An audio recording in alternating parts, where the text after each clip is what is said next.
What is up, people? Hello and welcome back to the channel. Welcome back to another match preview here on the Cup Chasers. That's right, the Arsenal are hosting Sunderland at the Emirates Stadium, and it's a big one. It's a big opportunity for us to put some pressure on the chasing pack behind us, an opportunity to put massive pressure on the game at Anfield and take us 9 points clear, but it won't be simple. It won't be easy. It's certainly going to be a tough match at home versus a very strong Sunderland side. So let's go ahead and smash up the likes, people, on your way in. I appreciate you being here. Of course, get you something to drink, sit down, get comfortable. We're going to go through this one, of course. Subscribe if you're new. I really appreciate you being here. It would be my pleasure to welcome you to the community. Hype it up if you got any of those points left. And as always, I want to know what you're thinking in the comments section down below. Are Arsenal going to do this one? Is it going to be straightforward? Is it going to be really simple? Or is it going to be a very, very tough game like we had at the Fortress of Light?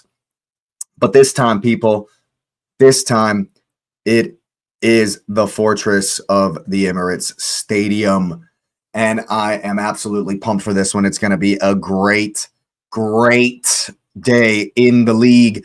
I'm excited about this weekend, of course. And let's hop right into this one. The big news, of course, out the rip is that, of course, Bukayo Saka and I need to stop saying, of course, Bukayo Saka and Martin Odegaard out, injured, will not be playing. And, of course, Mikel Merino as well has picked up an injury. He'll be out for a long, long time.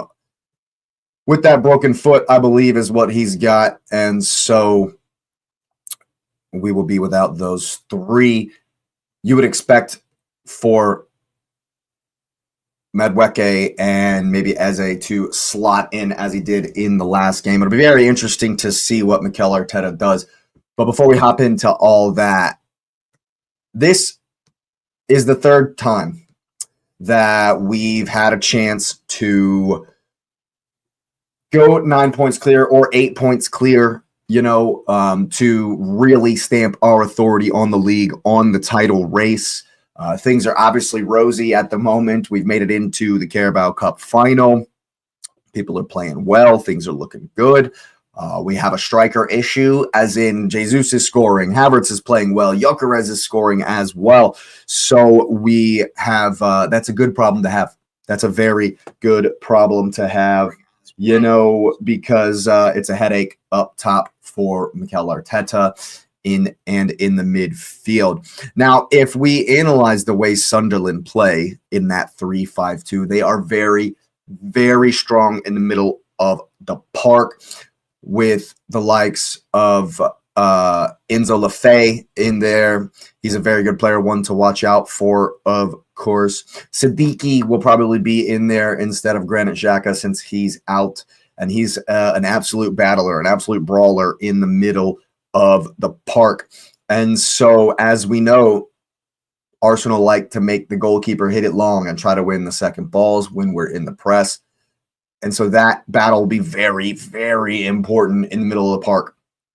If we play too slow, if we don't win enough second balls, this could get dicey. This could get very, very dicey. If you give Sunderland any joy, anything at all, they will definitely rise in ascendancy. They will rise in belief, and they will 100% go for it. So in that first half, we need to absolutely put them to bed, put it out of sight, and be like, look, you guys are just going to have to sit back. There's going to be no opportunity here at all. Now, it's intriguing because the last few games we've played against teams that we know are going to go for it. So if you look at the Chelsea game, we expected them to go for it, and so we sat back a little bit. And that in that game, it was way different because we knew we didn't have to win. We knew we didn't have to. We were already winning, and so the game management philosophy style of Mikel Arteta was just like, "Yeah, we'll just keep them in front of us, and we'll game manage the whole game." And that's kind of what it was for the Chelsea game. And the approach at Leeds was very interesting as well. We were willing to give them the ball and press high and press well and try to put them under in their buildup. And we made them hit it long a ton of times, you know. Versus Sunderland, I expect us to have a lot more of the ball. I expect them to sit in. Their away record isn't amazing. And so I expect them to be very, very aware of our, well, I would say potency going forward, but in a lot of people's eyes, it's more of a deficiency from open play. So you might expect Sunderland to sit back, to be tight, composed, and clog up the middle of the park. And their formation is very suited to that, especially if their wingbacks tuck in a little bit more and get in that 5-back shape. It makes a Christmas tree. If you've watched Sunderland against the ball, it makes a Christmas tree when they get very, very narrow. And so we are going to have to figure out how to get behind the wingbacks and into that space. Normally it's an underlap from Timber, but I think Timber is injured as well.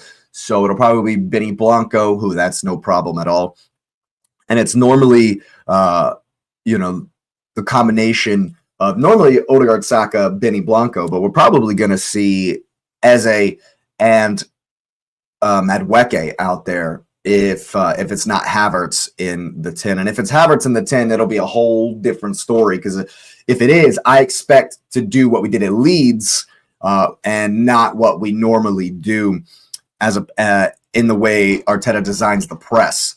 And so it'll be very interesting to see if Eze starts in the 10. It'll be a more traditional approach from Mikel Arteta, in that Eze will be playing more of the Odegaard role than Havertz does when he's in the 10. But I do expect to see Eze, Rice, Zubimendi, or a lot of people are actually calling for rotation in that midfield. I'm not necessarily one of those people that, you know, but Norgard coming in does give confidence, and it doesn't really represent a drop-off. Maybe a little bit, but it's not something that like worries me so much. So, like, for example, when you in seasons gone by, when you took Partey out and like Sambi Lokonga come in or something, that's a disaster. But now, when you know it goes out, when Odegaard's out, Saka's out, like we hardly even flinch. Yes, those are massive names. Saka's a massive player,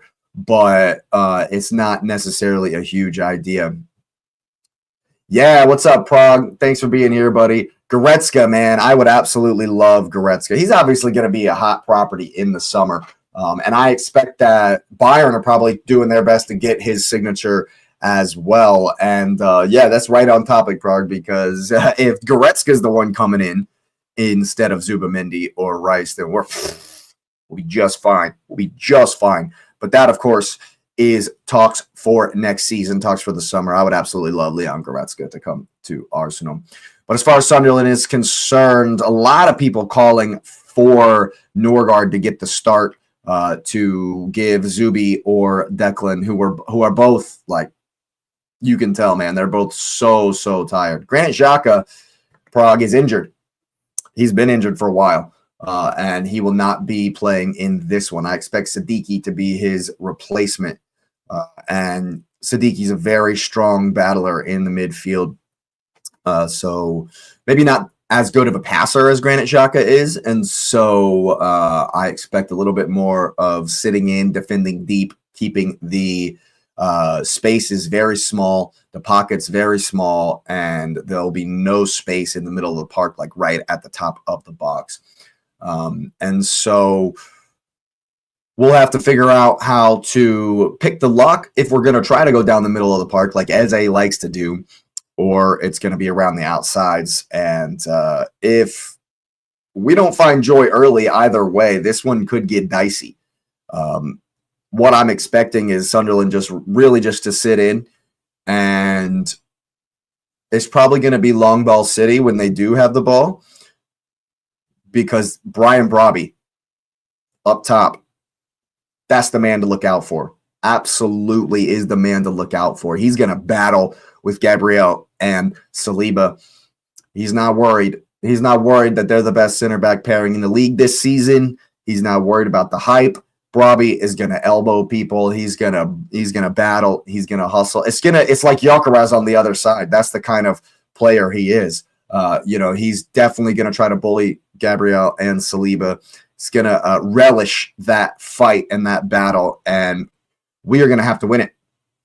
And it's going to be very important for Rice and Zubimendi or Norgard, whichever pairing is in there, to be very cognizant of that battle, because we have to win the second balls.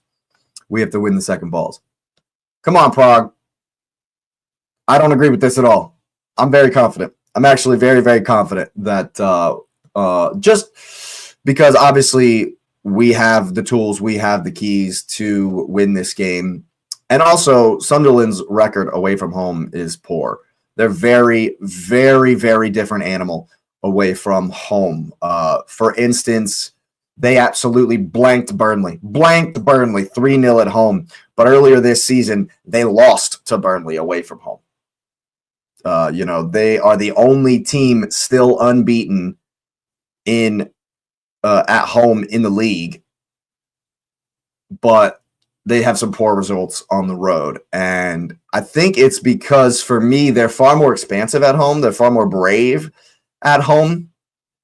At the Emirates Stadium, man, they're gonna put in a very low block, very stinker kind of performance with a parked bus, 9 guys right in the box. Like, yeah, it's gonna be they're gonna try to stink it out, of course, and catch one on the break with Brobbey, with Lafay.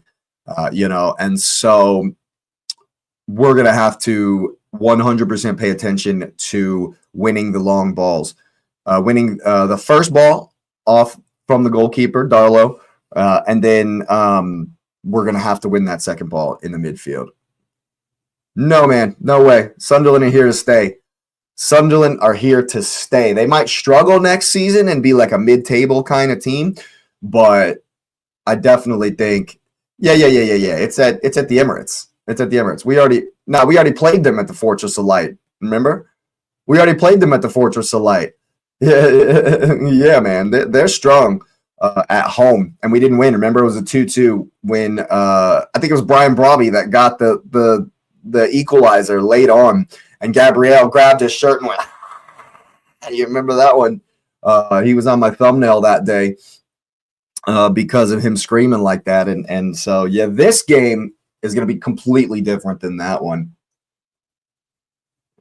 I certainly expect that if we get ahead in this game like we did at the Fortress of Light, that we will see it out for sure. If we get, even a 1-goal lead, you know how Arteta is. You know how we like to sit on leads and not crush people. I hope we crush them. That would be, I want to crush everybody though. I want to win 5-0 every game, of course. But that's obviously unreasonable. So it's going to be a battle in that midfield. We're definitely going to have to pay attention to the second balls, and we're going to have an eye on Brian Brobbey because he is the danger man. Enzo Lafay in the midfield as well. Can't give them any time, can't give them any space at all. Now, I'm wondering if Ricardo Calafiori, yeah, man, Pep's kind of on a spiral, isn't he? Guardiola's been doing some craziness of late, trying to get the FA to change rules and stuff like that. It's not Pep's greatest moment as the City manager. And I think that in this one, if Calafiori is 100% ready to go, then I would play him. But also, it's a 50-50. If Calafiori is not like 150,000% ready, like tip-top, perfect, ready to go, if there's any doubt whatsoever, play Nketiah. Play Pierre Nketiah because he's been fantastic for us. Against Chelsea, he was fantastic.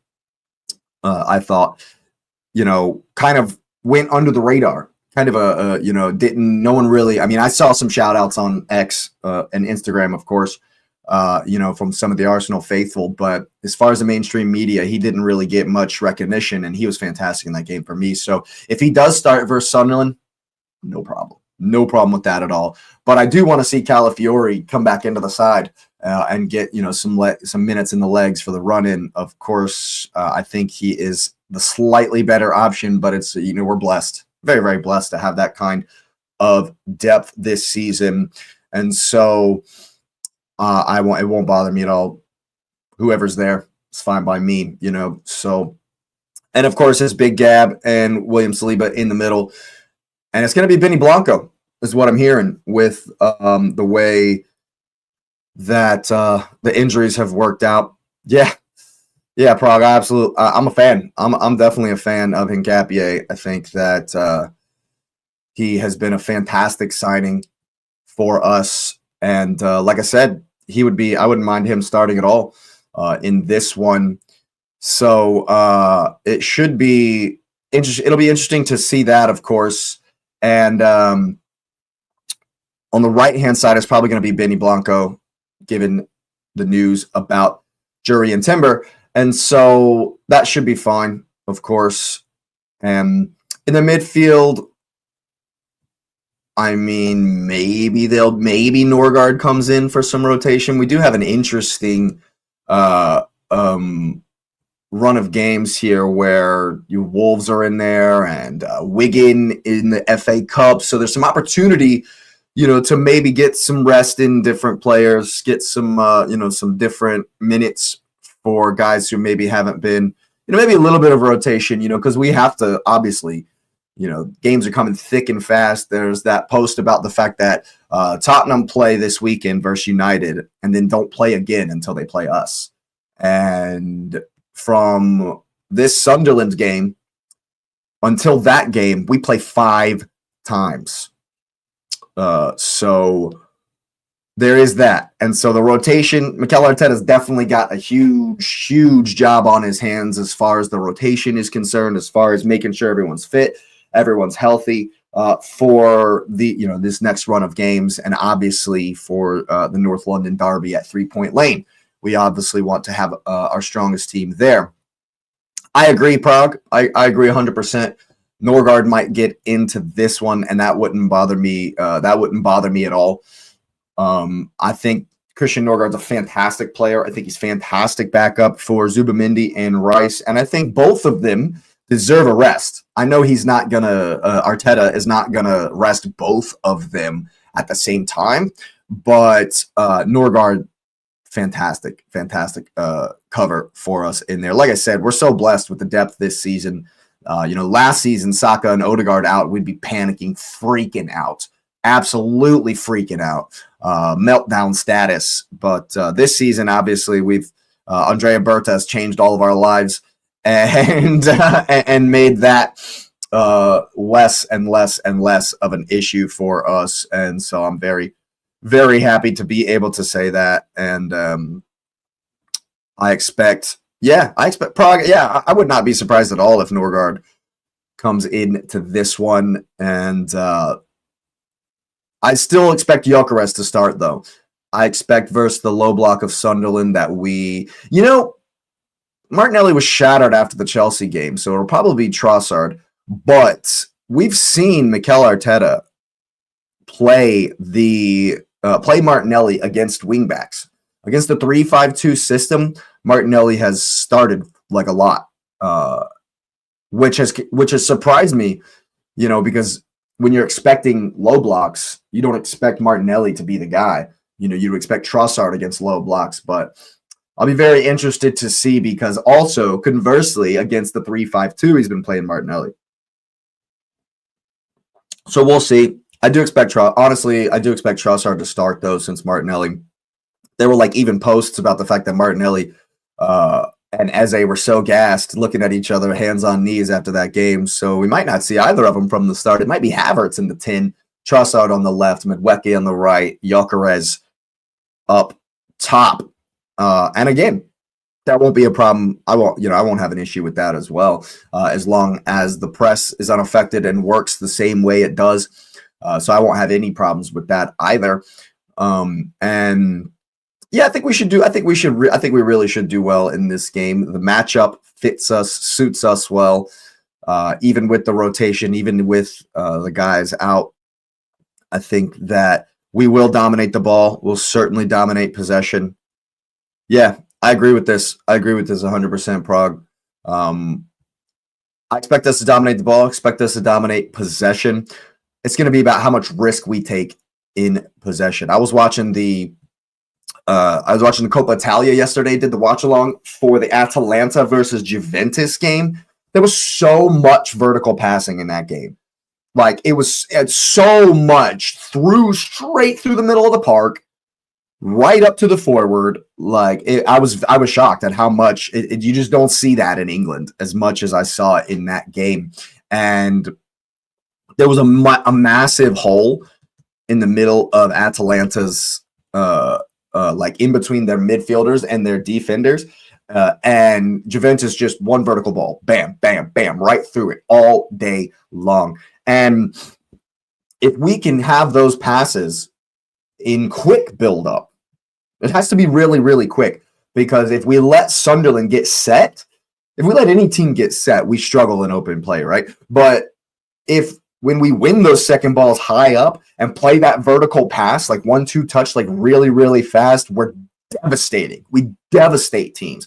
And I think that's the key, is playing quick and vertical in transition. That's the key to beating Sunderland before they get set into their 5-back, before the wingbacks retreat, before they found their shape, that Christmas tree, to where they're willing to have us passing back and forth on the outsides of the formation and just protecting, the middle of the park, kind of protecting, your internal organs, you might say, and we have to play fast. We have to play fast.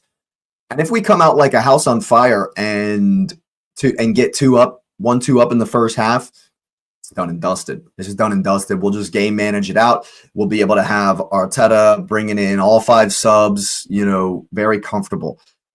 But if we let it get on later and later and later, and it's still tied, it's still, going on, and we haven't gotten it over the line, and it's, and they're getting more and more belief because of we haven't been able to score, then it could get dicey.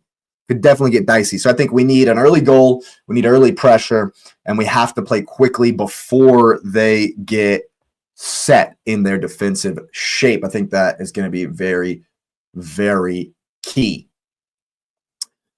Now, a few years ago, Ketelari was about to play for Leeds under Bielsa, but the deal failed. He's a good player. He's a good player for sure. And Juventus did really, really well to keep him out of the game yesterday. But that game was a weird game. Juventus, it's weird because for me, Juve won the tactical battle. Like tactically, they were spot on with what they were doing. But they didn't finish their chances. Atalanta did, and it was 3-0 Atalanta. Great. That was the game. It kind of blew my head. It kind of blew my mind because Juventus were better tactically.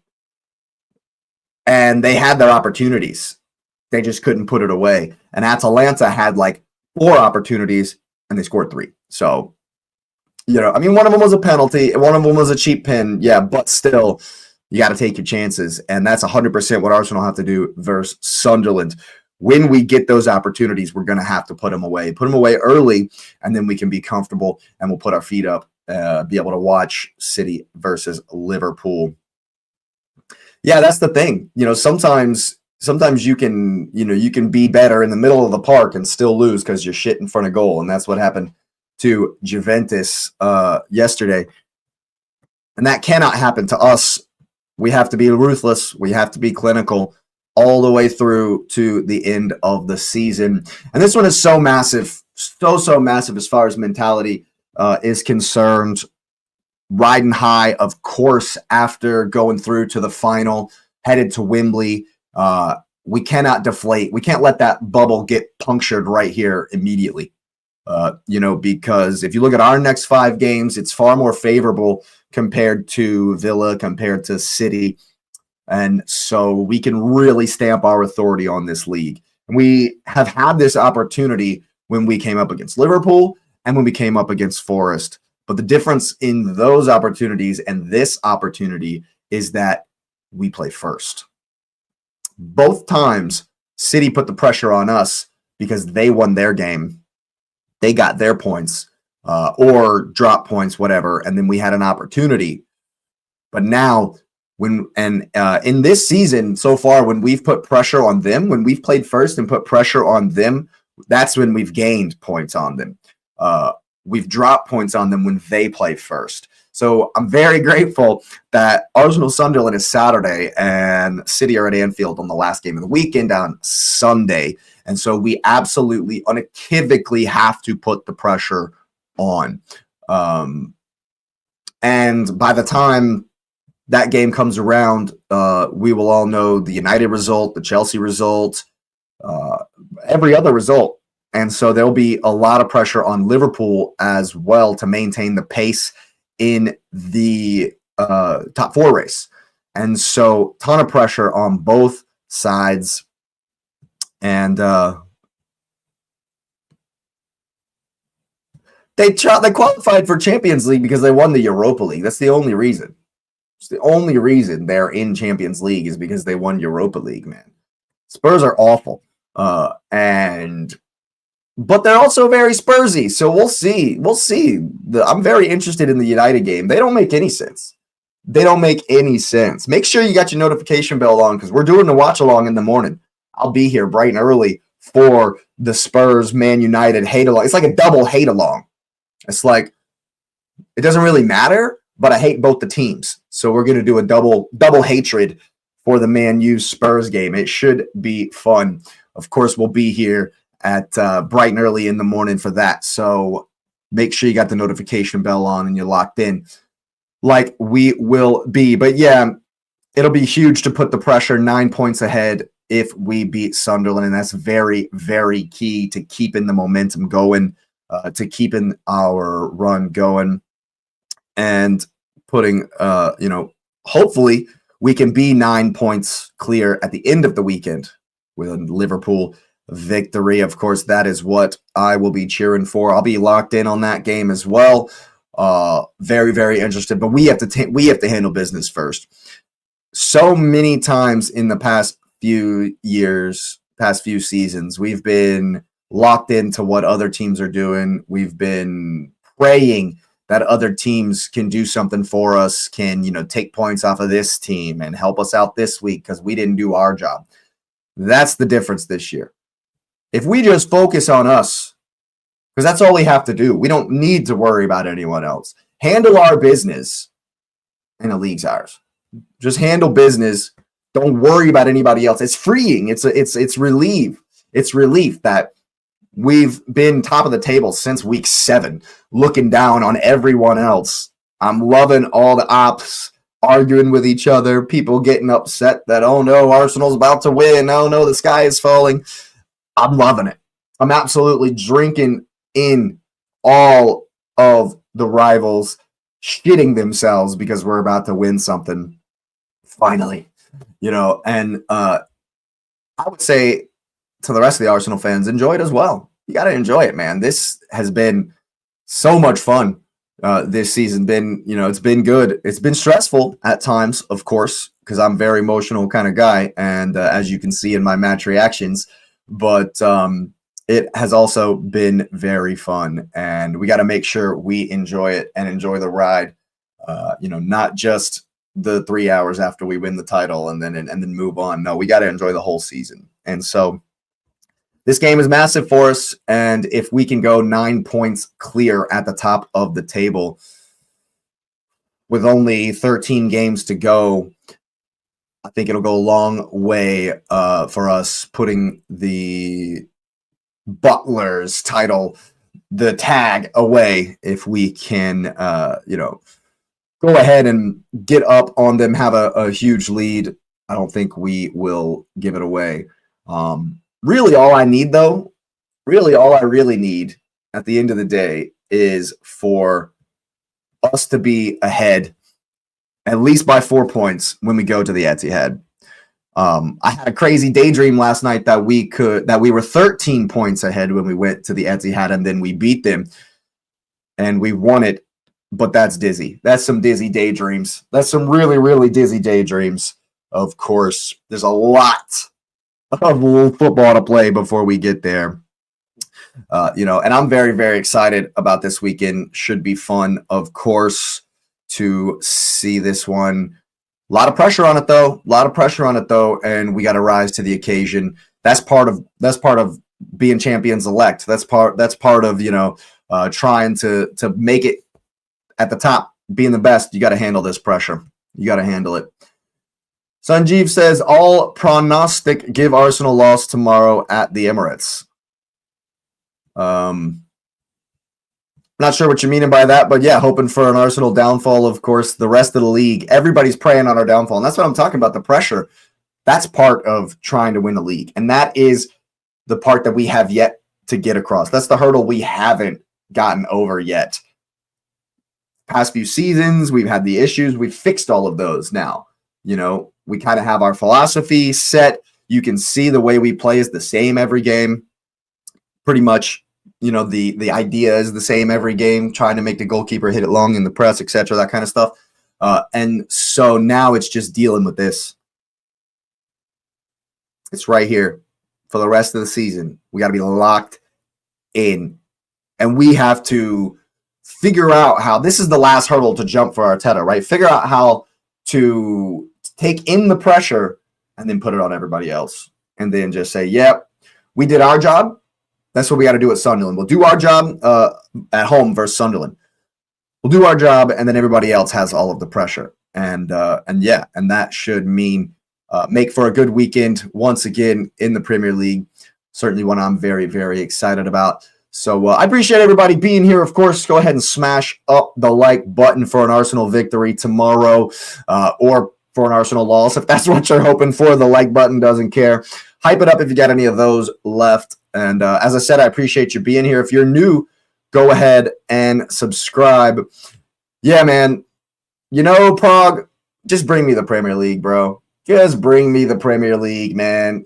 Yes, the dizziest daydreams I've had this season have us lifting all 4 trophies, but no one's ever done that ever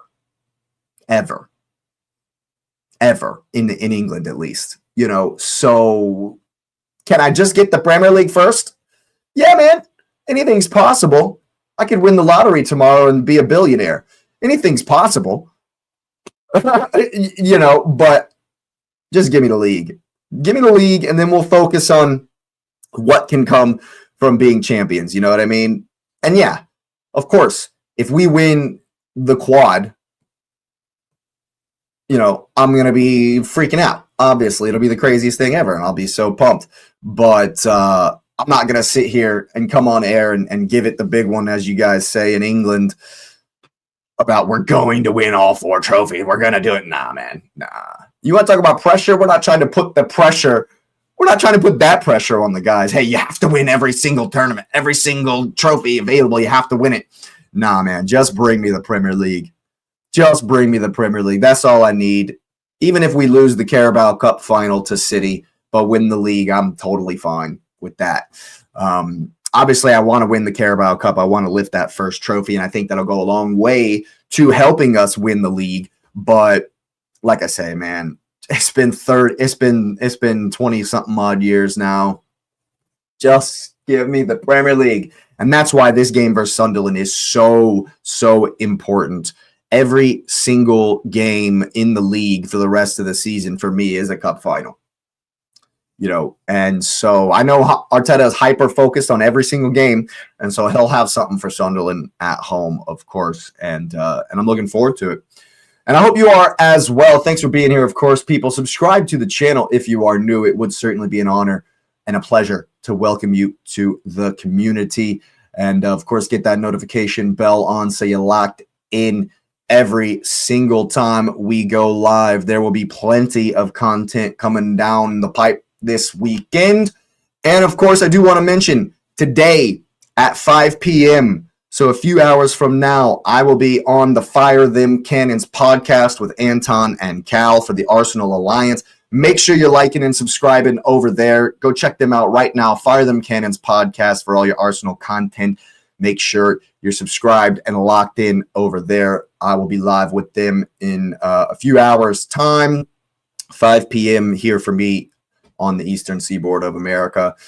So yeah, make sure you're locked in on that one as well. I really appreciate you being here, and you will see me next time.